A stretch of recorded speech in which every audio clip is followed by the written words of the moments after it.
Show on a Monday. Oh no, that says welcome to Republic of Football. Oh my god. That's not what we wanted. There we go. I want to consider the fact that we've now done a show 6 scheduled days in a row. That's wild. Look at us. Look at us. 6 scheduled days in a row. That's it's a lot. Gotta be a record. Yeah. It's gotta be a record. We'll miss a day this week. Yeah, Friday. I'm out of town. Friday and then Monday. I'm out of town. We're going to St. Louis. We're taking the boys on a plane again. That rocks. But let me tell you something. It does rock. Let me tell you something that, what's the opposite of rocks? Doesn't rock? Yeah. Okay. Rolls. No, rolls is kind of You've cool. met Max. Yes. Okay. Big fan. Cool dude. Yeah. Pretty chill. Pretty chill. Wears diapers, right? Mm-hmm. Is getting better at the idea of words, but like not quite there, yeah. right? It takes a minute. Right? I'm not always great at words. And I get paid to do it, so he's fine. Has to buy a seat. No. If you're over the age of 2, if you're 2 or older, you have to have a seat. That stinks. Insane. Yeah. It's insane. Yeah. Like a full, fair seat. Yeah, but at least think like here's what what's gonna happen. He's gonna sit on my wife's lap. Mm-hmm. And like we've this is not a parenting like judgment thing. You do what you gotta do to parent. We've been pretty good about like tablets of like those are for trips. Those are for if we're on a long car trip, you can have we have a tablet you can use. Or if you're on the plane, he's gonna sit there and he's gonna watch Trash Talk for the hour-and-a-half flight. Yeah, that's the other thing, man, is that's not a very long flight. Like, you would think maybe they would, and I don't know how hard that would be to kind of, like, but, I mean, hell, say you had to go down to Houston on a whim or something with them for, well, whatever reason. It's like, that's that's a 38-minute flight. Full fare.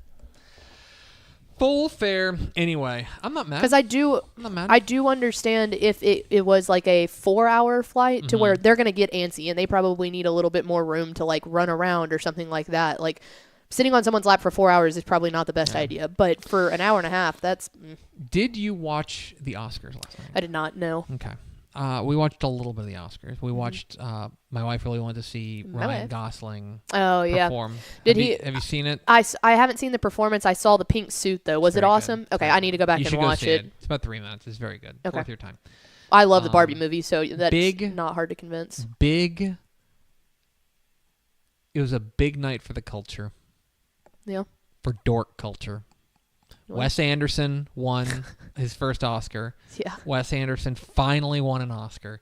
If you haven't seen it, he won it for Best Live Action Short. Oh. It's on Netflix. It's called The Wonderful Story of Henry Sugar. It's got Dev Patel. It's got Benedict Cumberbatch. It's got Ben Kingsley. Wow. It's really good, but it's also very Wes Anderson, and anybody who's seen a Wes Anderson movie knows exactly what I'm talking about. Yeah. But it's excellent. It's very good. It's about 38 minutes. I'll just check it out. Yes, worth your time. Very, very good. The other, did you see? I put this in the Slack. Yes, I did see your Slack. Godzilla won an Oscar. Let's go. For Godzilla -1. If you haven't seen it, it's the new Godzilla. It's the Japanese Godzilla. Oh, yeah. It's not Godzilla King of the Monsters or Godzilla vs. Kong. They didn't, which rock in their own regard. Yeah, I have seen Godzilla vs. Kong. This is the new Toho movie, Godzilla -1. It's excellent.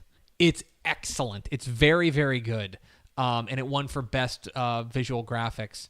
And I believe it's the first Oscar a Godzilla film has ever won. Wow. Which that's wild after for the big this man. long. What a win for the big man. Yeah, finally. Justice for our radioactive lizard friend. He is like our king. Like it's about time. Like the king of the monsters finally gets. I mean, because here's the thing. If we're getting into it, and I know I've talked about this on this show before. And here we go. The fact that Shin Godzilla was not up for Best Picture in 2017 is a crime. It won Best Picture at the Japanese equivalent of the Academy Awards. It won Best Picture. It was a Godzilla movie that won Best Picture. It's a Godzilla procedural drama. It's incredible. It's an unbelievable movie. And I like Godzilla -1 slightly less than Shin Godzilla. But they're both excellent. Maybe this was their make good for it. This felt like a makeup call. Which is fine. I'm good with it that they got their Oscar, but Shin Godzilla was one of the finest movies I've seen in the last 10 years. And I feel like you're slightly biased, but I am, but I'm also right. Okay. And sometimes when you're right, you're right. Both those things can be true. Anyway, I was thrilled for them. Some other things happened, but nobody could possibly care about those types of things. Yeah, I didn't even watch it. Oppenheimer won a lot. I haven't seen it yet. I still haven't seen it either, and I've heard nothing but great things about it. Like, I do need to sit down and watch it. It was one of those things that I was more interested in seeing Barbie when it first came out, just being honest, so I did. And then it was like, okay, well, I sat in the theater for 3 hours, and that's the first time I'd been to a theater in a long time, so I just never went and saw it. But I need to sit down. One of the things is that Oppenheimer's, it's very long. Yeah, and I just haven't, honestly, I have not found 3 hours to just sit and watch it. I'd love to. Yeah, it does not happen. Anyway, big night for the culture, the dork culture. Shout out Godzilla. Hit the theme. Pickle! Hit the air sign.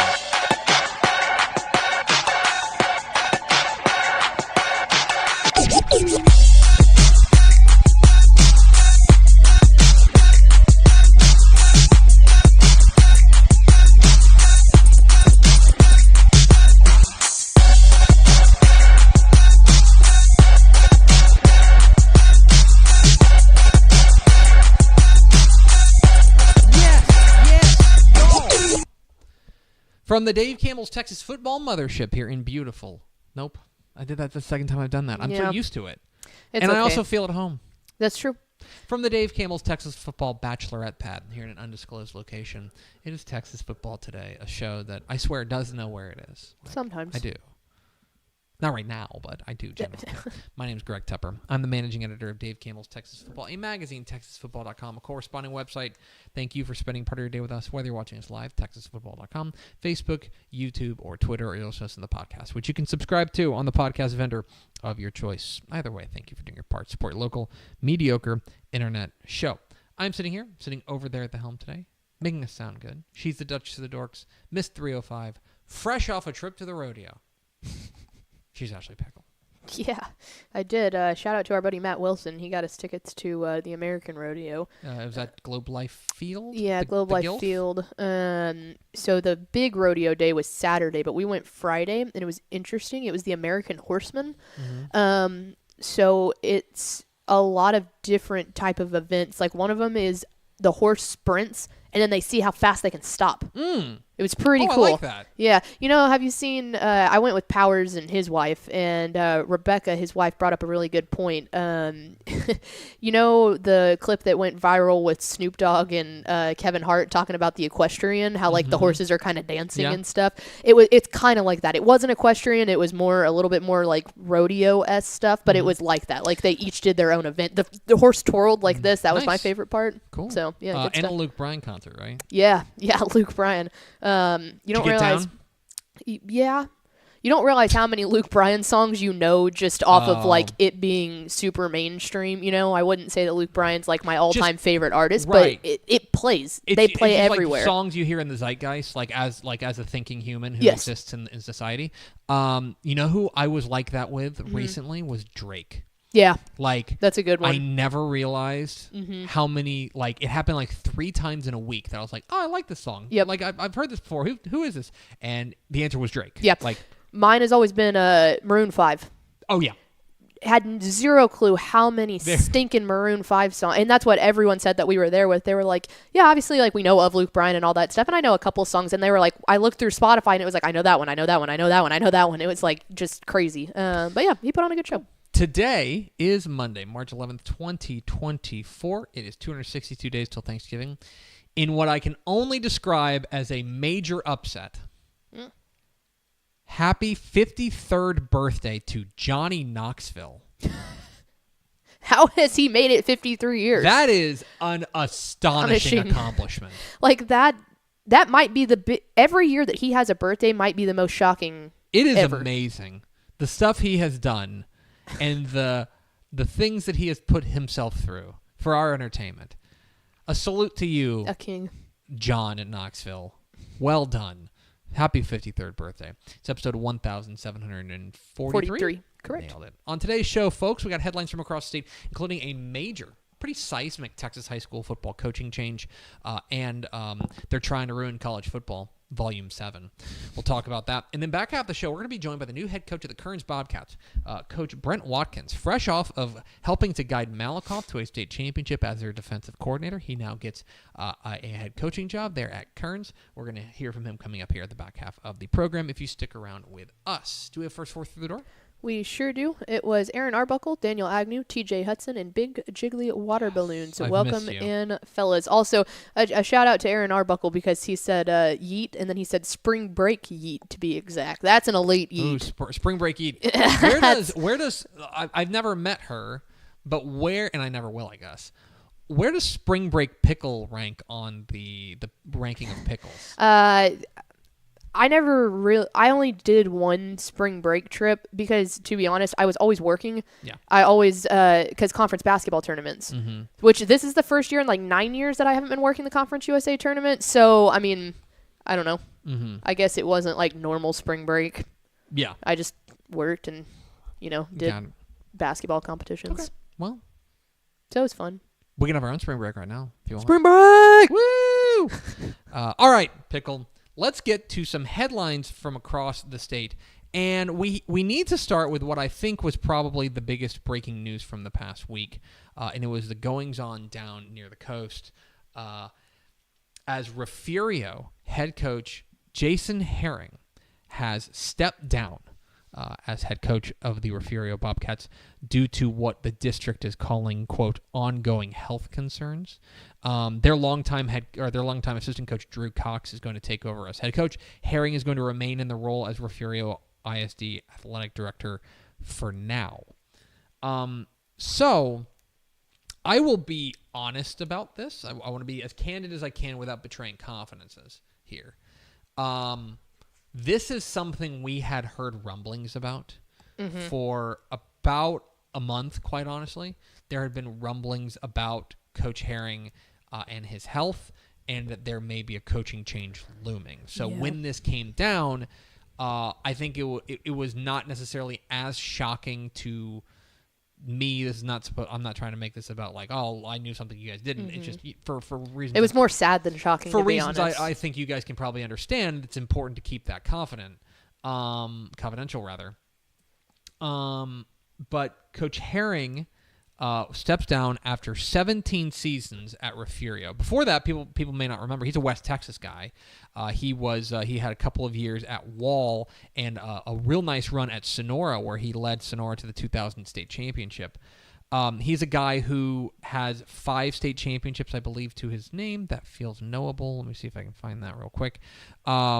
He's a guy who, quite frankly, he has, let's see, Jason Herring. 4. I'm sorry. He has 4 state championships to his name. He retires with a record of full record. Man, I'm just doing great right now. I went looking for the thing and it threw me off. He retires with a complete record of 293 and 61. Wow. 293 and 61. Let me even go further than that. In his 17 years at Refugio, they went 224 and 24. Okay? 224 and 24. That's insane. So, for every game he lost, they won like almost 10. That is a stunning record. Quite simply, he has built Refugio into one of the most reliably excellent Texas high school football programs. Plain and simple. Led them to 3 state championships in 2011, 2016, 2019. Also led them to 4 other state championship games. He played in 7 title games overall in his 17 years there at Refugio. And it's the end of an era, quite simply. I put this out on Twitter, and I'll mention this here as well. Jason Herring can be a bit of a polarizing figure to some. He's a guy who, you may remember, you were maybe too young for this, but it was right when I was starting at Dave Campbell's. There was a big controversy around him, I want to say back in 2013-ish, where essentially he got accused of running up the score on people. Yeah. He got and I was too young for that, but I have heard. Yes. Because every time that I talked to Coach Herring, I was like, man, he's just the nicest guy. And it was like always, some people would just be like, yeah. And it was like, oh, he's been nothing but nice to me in my time, and I was always very courteous in interviews and stuff like that. I had no idea until people told me. Hoss. Yeah. Oh yeah. No, he really does. He's like, let me tell you, Hoss. That is a gender neutral term that Jason Herring, by the way. He'll call you Hoss too. That came out. I want to say there was like an ESPN thing about it where he kind of became kind of front page news. To hear Jason Herring tell it, it makes a lot of sense. And I'm not here condoning beating a team 91-0. Mm-hmm. But he had at least there was a rhyme and reason to it. He was not doing it to run up the score, to show up opponents. What he would do is say, look, every year, or, many years, we're getting into the playoffs, and we're running out of gas. Mm-hmm. We're getting into a competitive second half. And we've never done it before. Suddenly, we don't have anything left in the tank because I'm pulling all my guys at halftime because it's up 55-0. They were by far, and kind of in many ways still are, in that part of the world, the dominant 2A program. Mm-hmm. And he would say, all right, so here's the rule. We're going to play our starters 3 quarters, no matter what. Final gun of the third quarter, we're pulling everybody. We're putting in the 2s, we're putting in the JV, we're putting in everybody. But for 3 quarters, we're going to go as hard as we can because we've got to get our reps. We've got to make sure we get what's ours. And so I think that Jason Herring is in many respects, and certainly you're entitled to your own opinion, but he at least, I think, had a principle in mind that he thought was for the best for his team. Your mileage may vary on that. The other thing I'll say about this, and this is my final word on Jason Herring. You mentioned that he's always been very courteous and kind to Dave Campbell's, and certainly that's true. When you go 224 and 24 over 17 seasons at a school, aren't gonna like you. School, not only that, yes, true, people are not going to like jealousy you. Does run rampant at that point. Also, the other thing, your phone's going to ring. Mm-hmm. And especially as a West Texas guy, your phone's going to ring. And you're going to get offers to go to other jobs. Jason Herring is fiercely loyal to Refugio. Mm-hmm. And if you've ever been to Refugio, I want to tread lightly here. It can be a rough part of town. Mm-hmm. It can be a rough part of town.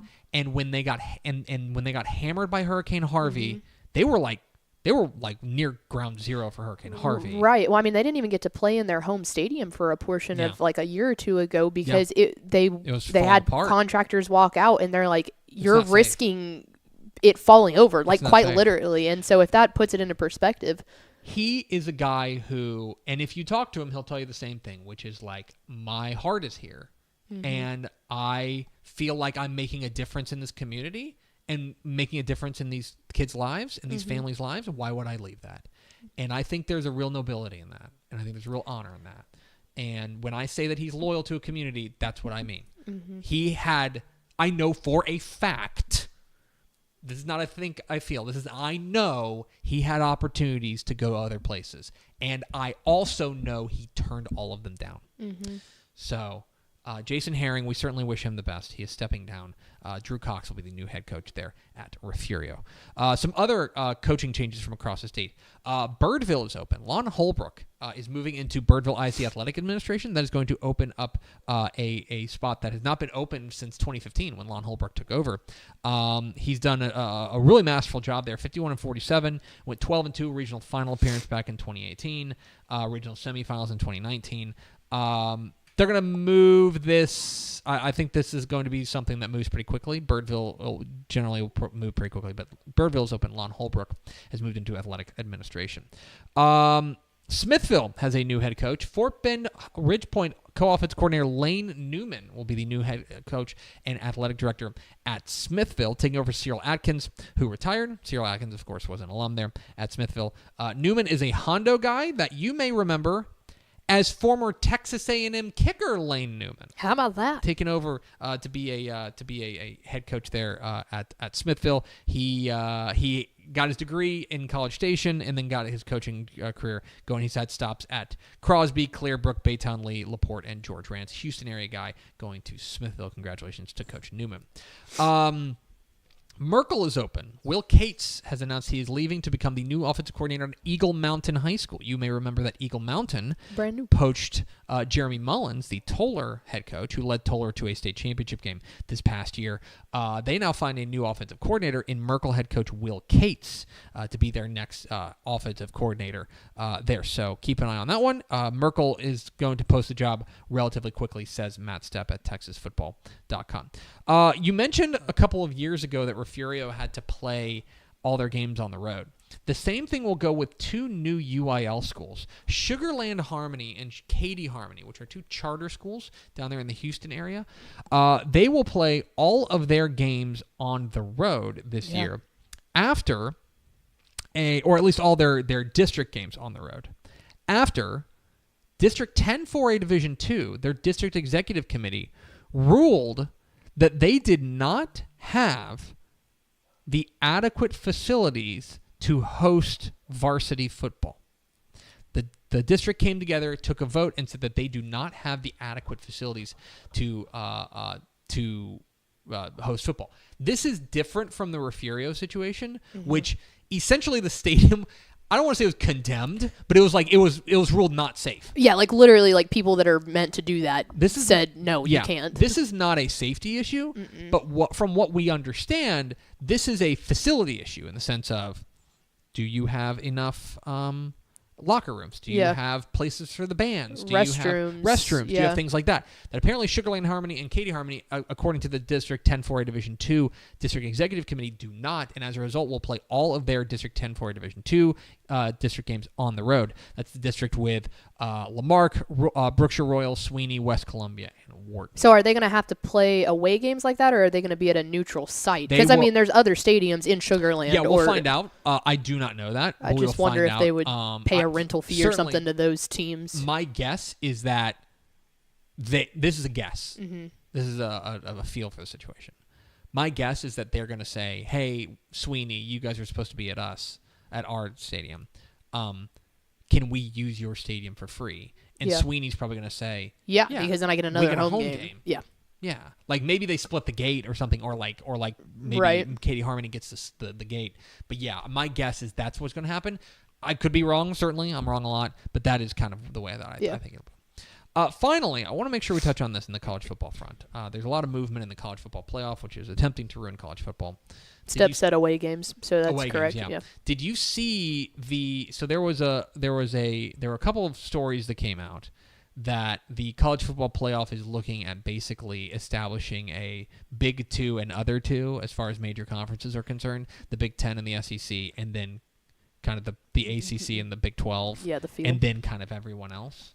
Which is kind of what we thought would happen. I've been telling you guys for years that it's going to be the Super League. The breakaway is coming. The Super League is coming. Yeah. The Super League is coming.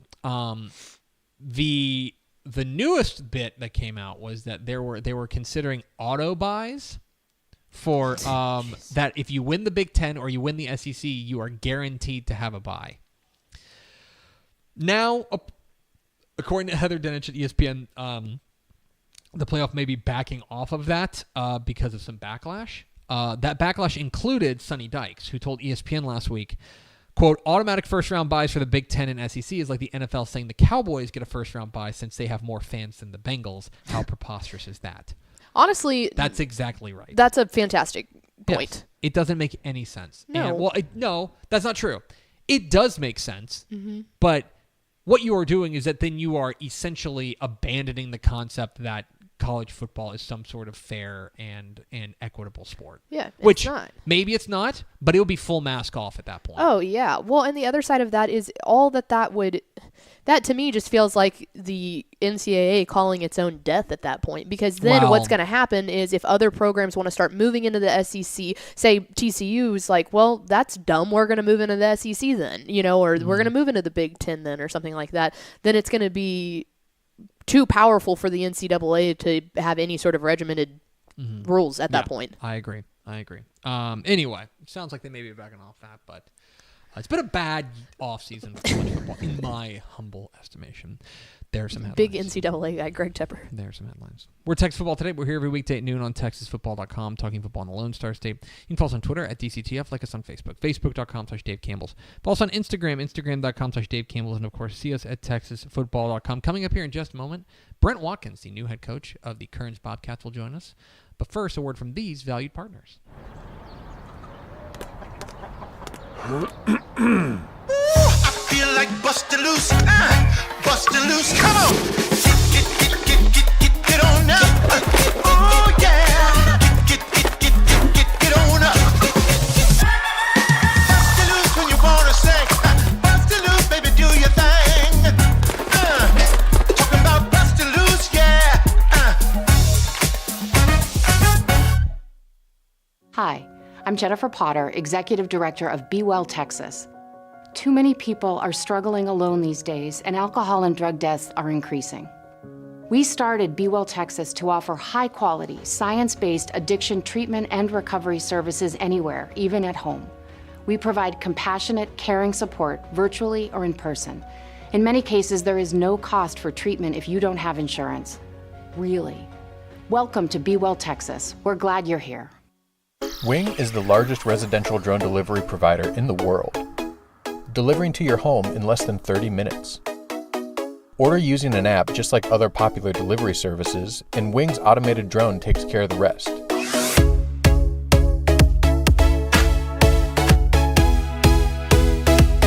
It's fast, safe, and sustainable, and it's now delivering to parts of Dallas-Fort Worth, Texas. You can learn more at wing.com/TexasFootball. Again, that's wing.com/TexasFootball. Born and bred in Texas hits a little different, as it should. Texans love doing business with fellow Texans. VCR Now takes its Texas roots as seriously as its many partnerships with schools and universities around the state. It's also why we're so proud to promote our brand in the pages of the Texas Bible, Dave Campbell's Texas Football, and on the airwaves of Texas Football Today. Driven by producing quality broadcast video, state-of-the-art audio, and LED video scoreboards at affordable prices, VCR Now makes sure to listen to your needs in its athletic department before recommending the next best steps. Building great products is our business, and it's our focus on building meaningful, long-term partnerships with our clients that sets us apart. From our 24/7, 365-day help desk, the training lab in our hometown of Red Oak, or our sports marketing business plan that puts money back in the hands of our athletic departments we support, VCR Now is built to last. Reach out to us today at info@vcrnow.com or by calling 855-GO-VCR-NOW. Again, that's info@vcrnow.com or by calling 855-GO-VCR-NOW. Back here on Texas Football Today. Pickle, let's go to the hotline. Let's go to Navarro County to talk with the new head coach of the Kerens Bobcats. Just moving a little bit down Highway 31 from Malakoff. Please be joined by Coach Brent Watkins. Coach, how are you? Hey, I'm doing great. How you doing, Greg? Doing excellent. Appreciate your time. How are things in Kerens? They're going good. I like it. Like you said, it's just a few miles down the road. Yep. If folks are unaware, you're coming from your spot as defensive coordinator for the 3A Division I state champion Malakoff Tigers. And anybody, if you pull off a map, Trinidad's in the way, but that's about it between Malakoff and Kerens. Yeah, just a bridge. Yeah, just a bridge. I have to imagine that the locality of that had to have something to do with your interest in the job. It did. Now, and our communities, they resemble each other a lot, and we know a lot of the people that work over there. As long as and the kids interact with each other, we keep up with each other. And believe it or not, when we first got here, we were in the same district. Oh wow! So, here's a funny for you is our first year here, Jamie and I came in, and of course the whole staff, but the last game of the season, week 10, we played Kerens, and if we beat them, we were the district champions, and if we lost, we were out. Oh wow! Huge turning point in the program in Malakoff. Huge. Wow! Yeah, and now just to show you how we've grown, Yeah, and now you're going to be on the other side of it. They're taking over the Bobcats. I am curious about your message to your players. I saw on the Kerens ISD social media about how you were gathering up the students and chatting with them. I'm curious what your message to your players were whenever you addressed them for the first time as head coach. Well, I wanted them to know that what was already in place, the administration, the community, and the talent level is already there and it's already available. I just wanted them to know that we just need to all get together, everybody be on the same page, and that the mental and the physical challenge that was going to be necessary to win. And I was trying to drive that home to them because, there's a saying that says where there is faith in the future, there's work in the present. So however hard we're going to work is a direct replica of the faith we have that we're going to win. And so I'm kind of asking them to step out in faith and do what I've seen done in a program just 13 minutes down the road that I guarantee you is successful. And if they're willing to make that step, then that's where we're going to be in just a few years. And I'm curious to know, you've been there at Malakoff for quite a while. 15 years. Yes, sir. You were defensive coordinator for the state champions last year in what was just a remarkable defensive performance for your Tigers in that title game against Franklin. And certainly coaches are, I heard a coach tell me last week that coaching's just stealing. You're just going and picking stuff from other coaches you admire. I'm curious to know what you feel like you're going to bring with you from what you took from your years at Malakoff. Well, I'm an old school guy. I'm sure you know, and I'm all about being physical, and most of that, I'll get ripped for this, but most of that stealing stuff goes offensively. You know what I mean?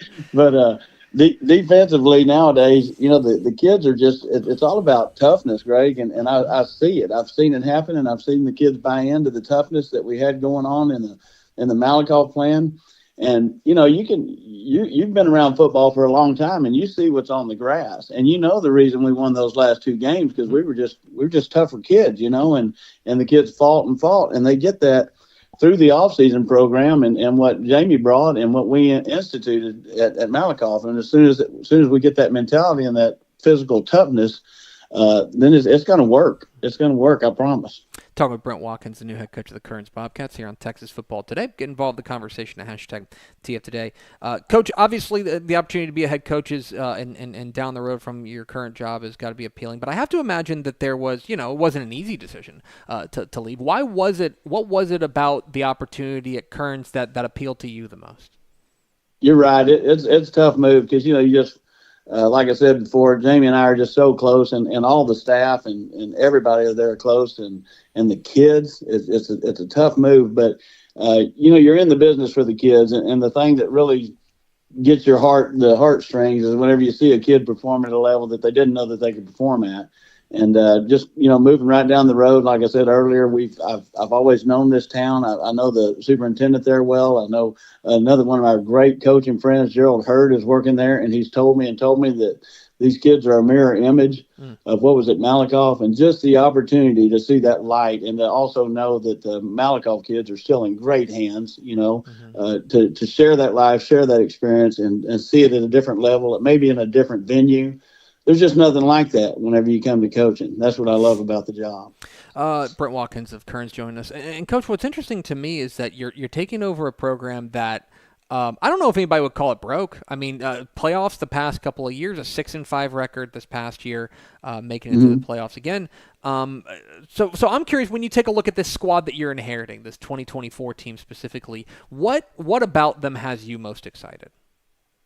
We do have some athleticism. Just for instance, we started the off season. I've been there 3 weeks now, and we got 42 kids already out for track, which that's a big number in a smaller school like that. The first 2 track meets we went to, we won them, so we have some speed. And then I know they were 3-8 and 6-5 the last 2 years, and they did go to the playoffs. So that means that they've at least tasted it. But, losing in that first round means that you got to want it a little bit more. And I've experienced that at both levels. So I'm just excited about what we have there. It's unreal how hard the kids are working. They have really bought in. You always got a couple that try to buck the system a little bit, but you can't sit around and think about them. You got to think about the 98% that say, let's go, coach, let's do what it takes to win. And that's where I'm at, and that's why I get up every morning, and that's why I'm excited to go to work. Finally, Coach, I do want to ask you, your time at Malakoff, especially, this past year was such a special run to a state championship, and then back in 2016 as well. This has been a great run. This past year, 2023, now that some time has passed, I'm curious to know, from your perspective, what was it about that 2023 Malakoff Tigers team that made them special? That's funny, that you asked that, because just like last week, I texted Jamie. I said, "Man, can you still believe we did it?" Because that's like the first thing, on the sidelines. It's so emotional because you fight so hard for 16 weeks to just get the opportunity, and then when you realize it, right there at the end, when Mikey was getting to take a knee because we held him on the 4th down situation inside the 15, and Mikey got us a first down. It was like, the first thing I can remember is saying, we did it, man, we did it. And, a couple of the young coaches came running over and were telling me, Coach, when you said we did it, it's the only time it clicked to us, that we did that. And it's just you can just feel it, Greg. There's something about those young men that every day that we went to practice, it wasn't an everyday thing. It was a every rep thing. It wasn't a sometimes thing. It was every minute. And whenever you can feel that in a group of kids, and your best athletes are your hardest workers, and you just pursue those goals all together, you can feel it all year long. And one last thing I'd like to share with you is today I received a text from a young man that played on our team in 2018 in the championship game against Grandview that we lost, came back and coached on our team this year that won the state championship. When you put it all together, that's what it's all boiled down to. His name's Everardo Garcia, and he's coaching for the Malakoff Tigers right now. And that shows that program has done what it set out to do. And it also shows why all of us coach. Absolutely. He's Brent Watkins. He's the new head coach of the Kerens Bobcats. Coach, we sure appreciate your time. Congratulations again on the new gig, and looking forward to seeing what you guys do. Thank you, Bob. I appreciate you. Absolutely. There he goes, Brent Watkins, head coach of the Kerens Bobcats. Join us here on Texas Football Today. I'm serious. Pull out a map. It is, what do you say, 13 miles? Yeah. It's literally a bridge. It's a stone's throw. It is right down the road. I bet he didn't even have to move. I guarantee you. He's just like, that's probably one of the things. Like, I can be a head coach and just be down the road. Yeah. Stay here. Yeah, that works for me. My commute's 5 minutes longer. But it's one of the things that, like, you think about that Brock game and that Franklin game, right? When I think of both of those, that semifinal and that final, right, for Malakoff, Mike Jones is obviously spectacular. Mike Jones. Who? Mike Jones. But I think of defense. I think of the like strip and return in that Brock game that really changed the entire tenor of that ball game. Oh my God, right? I was at that game. Yeah. We were on the we were actually just watching as fans for that one, and I mean we were on the Brock side, just 'cause that's where there were open seats, and it went silent. Yeah. I mean, it was just that changed the silent. game. Yeah. The defensive side changed the game. And then in the title game, to me, yeah, Mike Jones made some big plays, right? And they got some outstanding playmakers.